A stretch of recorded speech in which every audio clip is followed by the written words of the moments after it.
Pancho está aqui com a gente para falar do cotidiano da cidade aqui na nossa programação nesta manhã de segunda-feira. Pancho, bom dia. Bom dia, Jorge Tais, bom dia a todos que acompanham a programação da Rádio Itaberá. Num dia bom, né, aliás, né? Fazia tanto tempo que eu vesti uma... Faz tempo que eu visto uma calça e não fico preocupado com o calor. E aí eu tô feliz da vida, porque tá uma temperatura amena demais, tá bom demais. Menos calor nessa semana, mas Graças aquela sensaçãozinha de clima abafado ainda continua, sempre, né? Isso é Apesar natural da de chuva. Blumenau. Natural de Blumenau isso, né? Mas tá bem melhor, vamos combinar. Dormimos todos bem essa noite, né? Bem mais fresquinho, não precisou ligar o ar-condicionado, não precisou ligar o ventilador, tava tudo bom demais. Se bem que o pessoal está tão acostumado que eu acho que nem nota que a temperatura baixa, já vai lá e liga o ar. Né? Pode ser. Aliás, tivemos uma queda de energia terrível na sexta-noite, No né? final de semana todo, Também, né? é verdade, por causa por da causa da chuva tempestade. e tal, né? Celeste com muito trabalho. Tem localidades que hoje pela manhã ainda estavam sem energia elétrica desde ontem à tarde. E aí já viu, né? Nós não somos mais acostumados sem luz. No calor ainda, aí complica. Eu lembro que na época de criança, olha quanto tempo faz, hein, Pancho? Ainda era na base do lampião, né? Banho esquentava água. Que loucura, né? Como a gente se acostuma fácil às coisas boas e fáceis da vida. Exatamente. E hoje, se a energia falta, a gente não lembra mais de como era naquela época sem energia elétrica, né? Não tem mais nem fósforo em casa, né, Jorge? Para acender uma vela. Bem lembrado, Não Pancho. tem mais isso. Bem lembrado, tem mais nem vela, porque vela é um perigo de incêndio. Agora isso aqui, ó, é a lanterna do celular que Exato. ajuda todo mundo e se não tiver bateria, aí complicou. Exato, é isso aí. Pancho, essa semana tem o Festival Brasileiro da Cerveja remodelado, né? Que busca aí se reinventar, segundo os organizadores, né? E voltar a ter aquela força nacional que tinha, segundo os organizadores. Em paralelo, tem uma Semana Nacional da Cerveja em Balneário Camboriú. Então, ganhamos uma disputa interessante. Uma disputa que está todo mundo curioso para saber como é que vai ser, né? Na realidade, está todo mundo, pelo menos o mercado cervejeiro, quer entender como é que isso vai acontecer, já que o antigo organizador do Festival Brasileiro da Cerveja de Blumenau levou o evento lá para Balneário Camboriú e nós aqui temos um novo organizador, então, do Festival Brasileiro da Cerveja que adotou um novo formato também. Então são várias novidades aí que a gente vai ter que avaliar durante a semana. Aqui começa dia 12, né? Quarta-feira começa o festival, vai até sábado, né? São 4 dias. E em paralelo lá em Balneário Camboriú. Então a gente vai ter que ver como é que isso vai ocorrer. O interessante seria dar um pulo lá em Balneário Camboriú para ver como é que vai ser também, né, Jorge? Vamos ver se eu consigo passar lá. É um festival com shows nacionais, inclusive, lá, sim, né? Sim. E aqui vai ser... O problema não, vamos lá. A dúvida, né? A grande dúvida aqui é saber como é que vai ser a receptividade do público em relação a esse novo formato. Tem muita gente ainda que está meio confusa em relação a isso. Tanto é que a gente percebe que a organização investiu muito na divulgação agora justamente para explicar para a população como é esse novo formato, né? Porque antes tinha um Festival Brasileiro da Cerveja, que era uma grande exposição de cervejarias, com música, com gastronomia e tudo mais. Era um evento só. Esse evento ele virou 2, na realidade, agora, né? Agora o Festival Brasileiro da Cerveja é um festival de degustação livre. Você pode tomar quanto você quiser, experimentar quantas cervejas você quiser, mas pagando um ingresso bem mais caro de R$ 299 por dia. Né? Há um preço melhor para quem vai pagar o passaporte por 4 dias, mas se você vai um dia só, paga R$ 299 para poder degustar todas as cervejas que estão no festival, que se eu não me engano são mais de 150 cervejarias participando. Mas tem também a Festa da Cerveja, que é um modelo antigo, né? Um modelo com música, com gastronomia, só que em vez de ter 150 cervejarias, vai ter 30, 40 cervejarias na festa. Então são 2 eventos diferentes e aí fica a grande expectativa para saber como é que vai ser a receptividade do público, né? Se o público vai de fato participar do festival pagando 299 para poder degustar à vontade todas as cervejas, ou se vai pagar os 30 mais 1 quilo de alimento não perecível para entrar na festa, que é o formato antigo, né? Mas que vai estar reduzida porque tem menos cervejarias.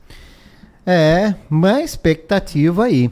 Bom, e nessa questão da cerveja, nessa expectativa sobre festival, sobre semana, a gente ontem teve um museu da cerveja aberto ao público, né? Verdade. Gratuitamente, né? Não sei como é que foi o movimento aí, não tem essa informação, mas havia expectativa, né?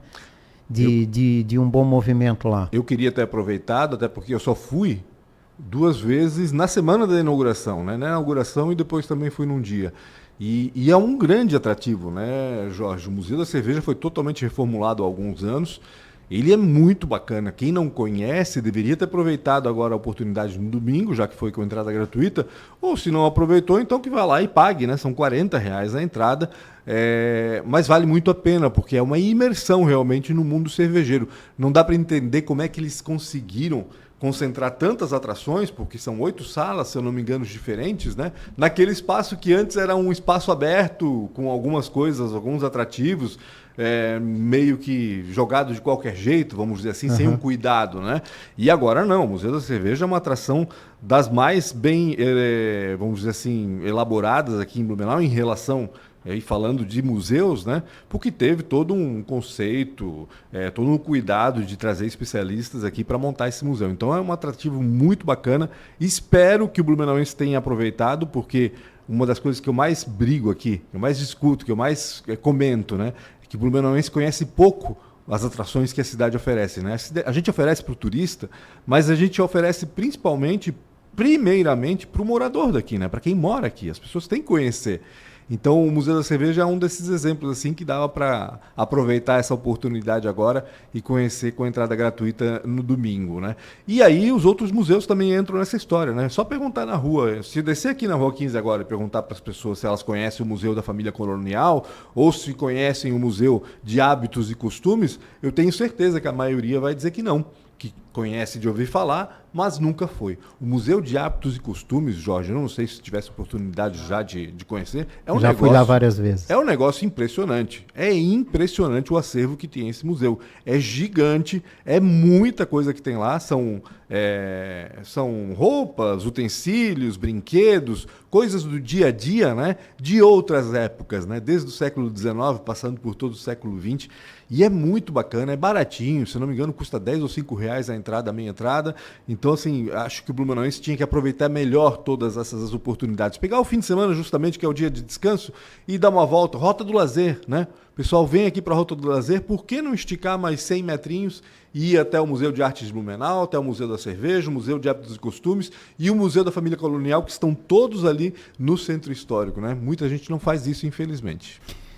E tem outro atrativo também que eu acho muito interessante, que é aquela visita guiada lá na Igreja Luterana, né? Verdade, bem lembrado. Nossa. E tá tudo ali também, né? Tá no Centro além de você também ter todo um histórico daquela obra histórica, você ainda curte música, né? Vê detalhes, né, de uma época muito importante. E tivemos esse fim de semana, né, um concerto de órgão de tubos, aliás, um órgão que foi restaurado há pouco tempo ali da Igreja Luterana, né, Espírito Santo, e tivemos aí a apresentação do organista João Ulrich, tocando peças para órgão, né, lá na igreja. Isso foi no sábado pela manhã, às 10h30. Aliás, se você procurar lá no Instagram da Igreja Luterana, procura por Luterano Igreja, alguma coisa assim, você vai achar logo. Lá tem o cronograma de todas essas apresentações, né? Uma temporada de apresentações. Semana que vem, se eu não me engano, tem uma apresentação de piano e violino, isso no sábado pela manhã, às 10h30 da manhã. E na outra semana, daqui a 2 semanas, vai ter uma organista super famosa aí também, tocando aquele órgão. Né?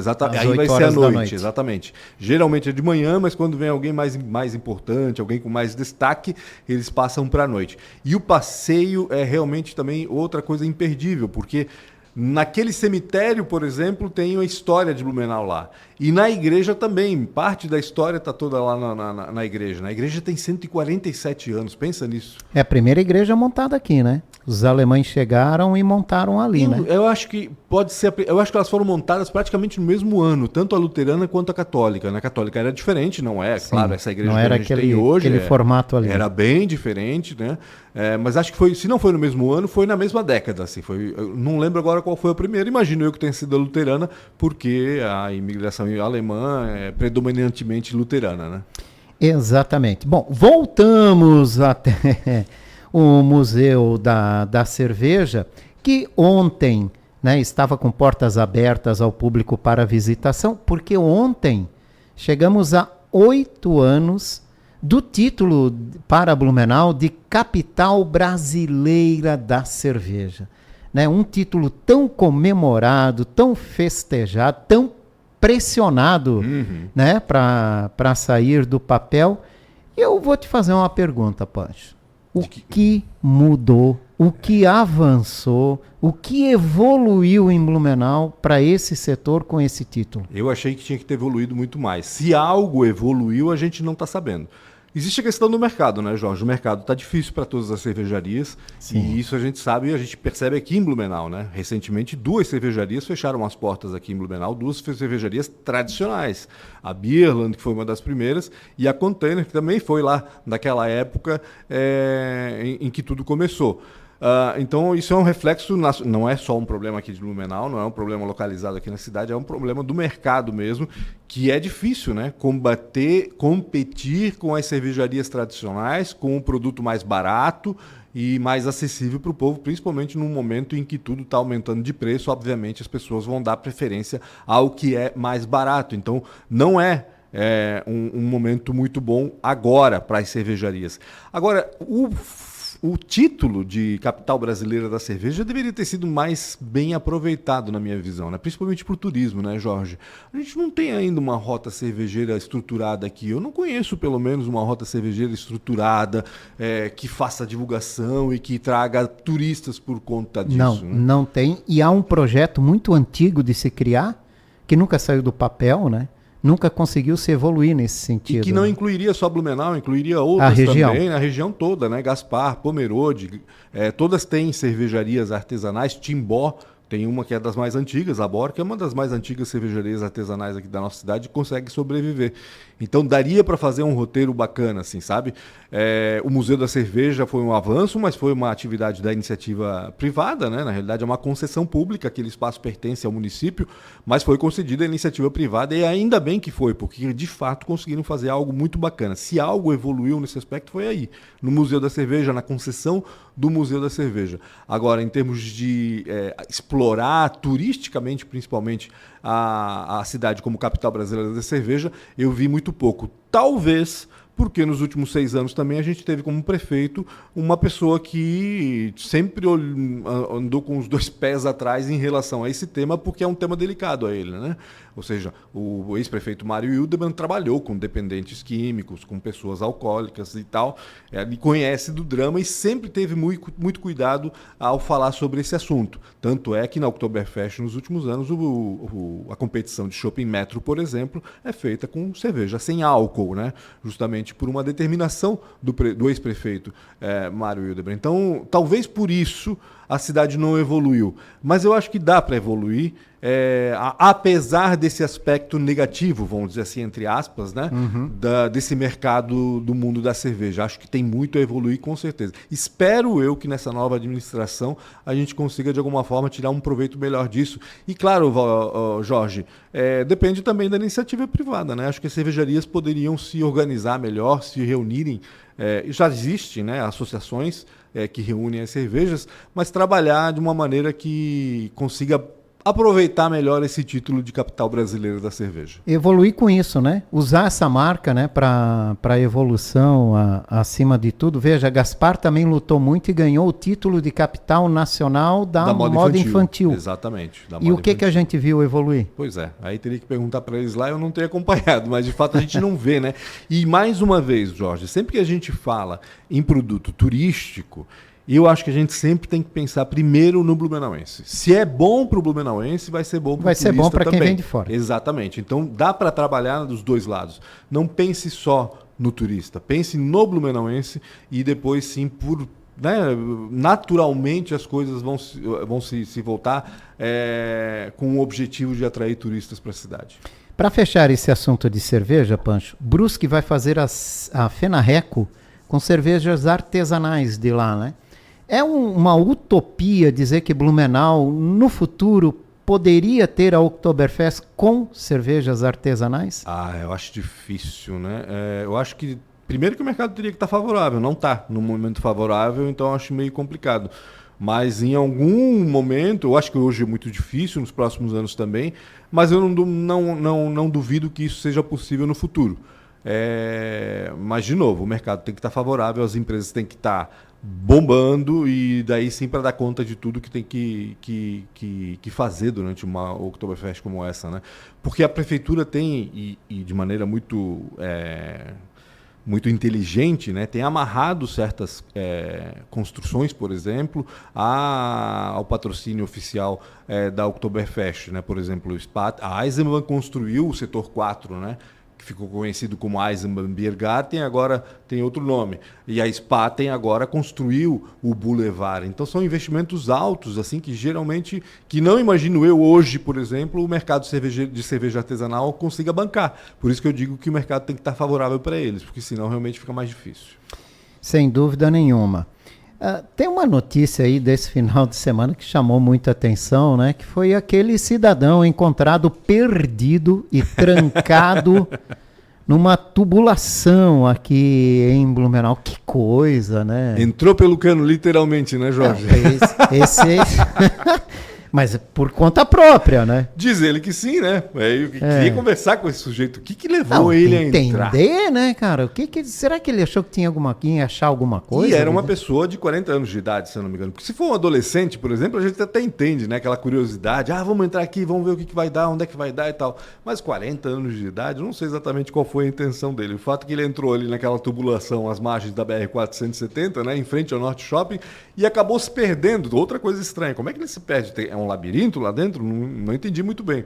Mas enfim, acabou se perdendo, acabou dormindo lá e só foi resgatado no domingo de manhã porque os funcionários do shopping ouviram o pedido de socorro dele. Imagina tu chegando e ouvir alguém berrando Ué, de onde é que tá vindo isso? A sorte dele é que essa chuva de domingo não caiu no sábado, né? Senão, Nossa, não sei o que e se cai na madrugada? Aí ele ia junto com a água e ia sair de alguma maneira em algum lugar, né? Eu não sei exatamente onde. Olha mas só é curioso, o risco, né? Né? Curioso. Não, e olha o risco, né? No mínimo que curioso. As pessoas correm, né? A gente não tem muita informação sobre esse cidadão que não foi divulgado. Não né? teve informação. Se era, por exemplo, nenhuma. Uma pessoa em situação de rua ou algo assim. Não temos ideia de quem se trata, infelizmente, mas foi algo inusitado, realmente, que não acontece sempre, né? Gente, não vão fuxicar, né? Na tubulação, né? Melhor não, né? Não tem porquê, né? Ali é lugar de água, não é lugar de pessoa, né? É lugar da água da chuva, não para pessoas. Exatamente, Pancho. Algo mais aí a destacar nesse final de semana, Pancho? Não digo no final de semana, mas nas últimas 2 semanas, né? Quando o que aconteceu depois que eu estive aqui a última vez, acho que é importante a gente destacar o que aconteceu com a Teca, né? Em relação à falência decretada, né? Finalmente, né? E pedida pelo administrador judicial. Mas que os proprietários não queriam, né? Não, exatamente. Vão contestar, né? Obviamente vão recorrer em cima disso e tudo mais. Mas enquanto o recurso corre, os trâmites da falência também vão correr, ou seja, vai haver uma avaliação de todo o patrimônio, de todo o ativo da Teca, né? E, como disse o administrador judicial, a tentativa de vender a operação como um todo, que seria interessante para a cidade, para todo mundo, né? Porque assim, inicialmente se preservariam empregos e a empresa continuaria atuando, vamos dizer assim, né? Diz o administrador judicial que a Teca hoje é uma empresa, não vou dizer superavitária, mas pelo menos não é deficitária. Deve estar empatando e sobrando alguma coisinha, ou seja, é uma operação rentável, vamos dizer assim. Viável, né? Exatamente. Para que alguém adquira. Deixando a dívida que ela tem de lado, né? Estou dizendo da operação hoje. O que ela vende hoje por mês paga as despesas do mês. É isso que disse o administrador judicial. E seria muito interessante para a cidade se de fato alguém se interessasse em arrematar tudo para manter essa operação e manter os empregos principalmente, né? Aqui em Blumenau, se eu não me engano, são cerca de 1.000 empregos. Tem outra unidade em São Paulo que também são mais 1.000, são 2.000 no total. Então seria interessante que isso acontecesse. Se vai acontecer ou não, a gente não sabe. A gente sabe que, né, são vários os desafios, além da dívida que vai ficar para o passado, que não vai ficar para o futuro dono. Tem a questão também dos equipamentos e tudo mais que precisam de uma modernização. As próprias instalações da empresa também precisam, com certeza, de alguma melhoria. Mas fica aqui a torcida para que alguém se interesse, né, de fato, por tudo e que possa manter aí a Teca funcionando. Não sei exatamente quando isso vai acontecer, quando que esse leilão vai acontecer. tem um procedimento aí a ocorrer ainda, mas fica aqui a torcida para que tudo se mantenha da melhor forma possível, né? Como é que eles vão pagar depois os 4 bilhões de reais dinheiro em dívida? Aí a justiça que vai saber. Mas o interessante é que o dinheiro usado para arrematar a empresa ou os bens dela vai ser usado para pagar as dívidas, inicialmente as dívidas que a empresa tem com os funcionários, né? A gente sabe que existe aí uma dívida com funcionários que já saíram da empresa e até mesmo com funcionários que continuam lá. Então isso seria já bacana para pelo menos deixar uma parte aí das pessoas felizes, né, com tudo isso. É verdade. Outra notícia também, eu acho que essa até é uma notícia já há muitos anos aguardada, né? Que é a concessão para a construção do novo presídio lá na penitenciária, né? Junto com a ala do semiaberto, que fecharia ali aquele prédio da rua General Osório. Deve sair em junho, julho, metade do ano. O governo do estado deve lançar aí essa concessão para essa obra. A concessão já foi lançada, na realidade em junho vai ser aberta as propostas. Isso, as propostas, exatamente.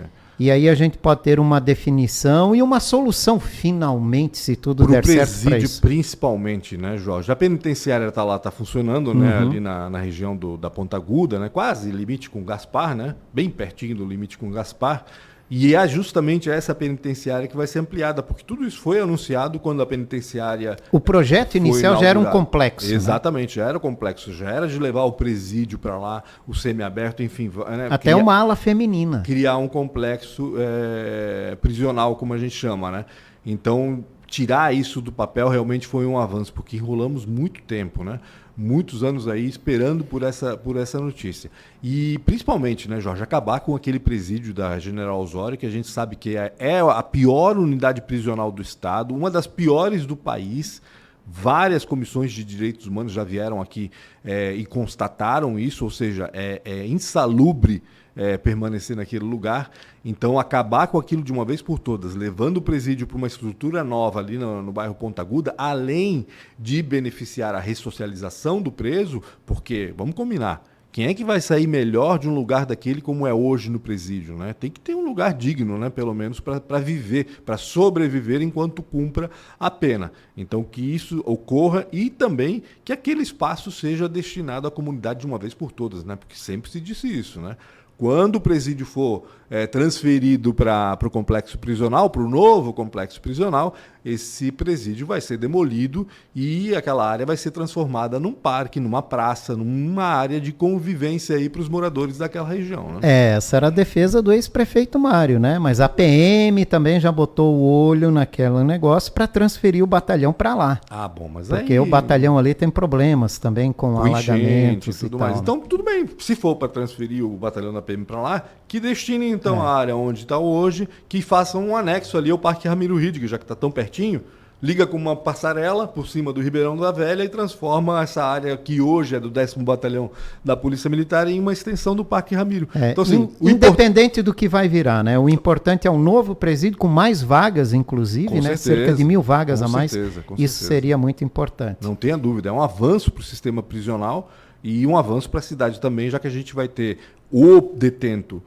mais ressocializado, com maior capacidade de ressocialização, vivendo num lugar com maior dignidade, e para a população que vai transformar, vai usufruir, melhor dizendo, vai aproveitar daquela área de uma maneira bem melhor também do que hoje está sendo aproveitado. Para fechar, Panso, um assunto que você domina. Eu? Futebol. Não sei nada de futebol. Sei que o Vasco perdeu ontem. Eu nem sabia o placar, Jorge. Para. Não fala do Vasco, cara. Eu não aguento mais perder. Quantos memes tu recebeu hoje pelo WhatsApp? Quantas figurinhas eu nem recebeu? olho. Nem olho. Pancho, Beck vai anunciar, vai apresentar amanhã, se eu não me engano, né? Essa semana, né?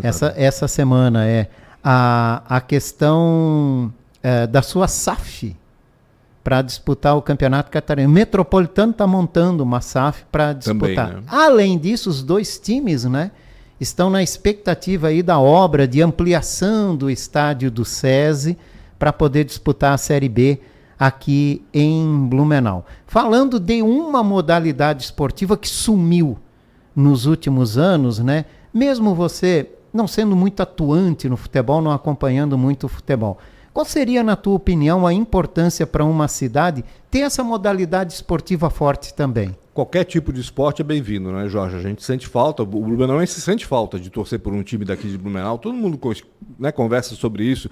Tem a torcida do Beck, tem a torcida do Metropolitano, tem seus fanáticos, vamos dizer assim, mas a cidade não respira futebol. Florianópolis respira pela rivalidade que tem lá entre Avaí e Figueirense. Criciúma respira porque Criciúma já foi grande e, enfim, deixou uma herança grande aí também de anos passados. Chapecoense, então, nem se fala ultimamente, né? Na última década, vamos dizer assim, houve um up do futebol. Rio do Sul, nesse final de semana, com Santa Catarina na semifinal também, do campeonato contra o Avaí. Então, não tenho dúvida que isso acaba motivando a cidade de certa forma e acaba movimentando também economicamente, não tenho dúvida em relação a isso, né? Principalmente porque se a gente conseguir sediar jogos aqui, primeiramente do Catarinense da Série B, como vai ser agora, mas futuramente, quem sabe, do Catarinense ou quem sabe até de algum campeonato nacional, bacana demais, né? Poder receber esses jogos aqui, gerar essa movimentação e tudo mais. A minha única preocupação em relação principalmente ao SESI, Jorge, eu não sei, ninguém ainda me explicou exatamente essa história, mas a gente ouve que essa reforma que está sendo feita agora vai implicar em aumentar o campo de futebol, porque ele não estava nas medidas oficiais. A pista de atletismo eliminada. Exatamente, é isso que eu ia dizer. Já começou, já foi retirada, né, praticamente, a pista sintética que estava lá, que não prestava mesmo, já estava abandonada e estava totalmente deteriorada. Sim, nem usada era, né? Mas tudo indica que no futuro a gente não vai ter mais uma pista de atletismo ali, porque não vai ter espaço, a não ser que se crie espaço, né, para isso. Então, esse é o meu único medo, porque o ideal é que a gente tivesse um estádio completo, né, um estádio que atendesse tanto o futebol quanto outras modalidades de campo, como futebol americano, como rugby, enfim, tantas outras, né, mas também atendesse o atletismo, né. Isso seria importantíssimo para a gente, porque a gente fica sem um estádio de atletismo e aí a gente vai sediar os Jogos Abertos e vai sediar onde as competições de atletismo, por exemplo. Então, é meu único porém, vamos dizer, em relação a essa história. Mas eu acho que eles estão pensando nisso também. Imagino eu que daqui a pouco a gente vai ter alguma notícia boa também. Tem uma ideia, né? Tem um parque municipal que tem estrutura para receber isso também, né? Que vai virar centro de treinamento do BEC, né? Que é o Parque Prefeito Carlos Curtis Adrosni, lá no Garcia.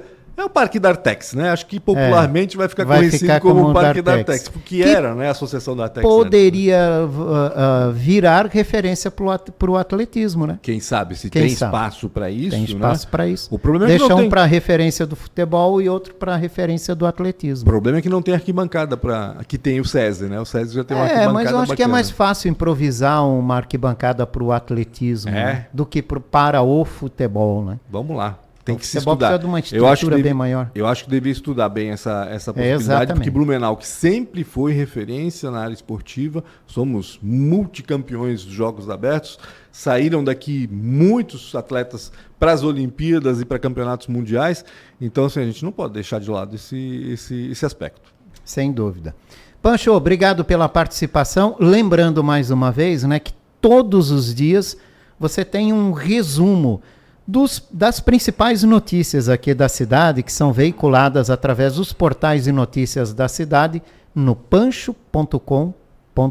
E também no Instagram, @pancho.com.br. Tudo junto, sem os pontos. Valeu, ótima semana, Pancho. Obrigado, Jorge, um abraço a todos. Pancho conversou com a gente.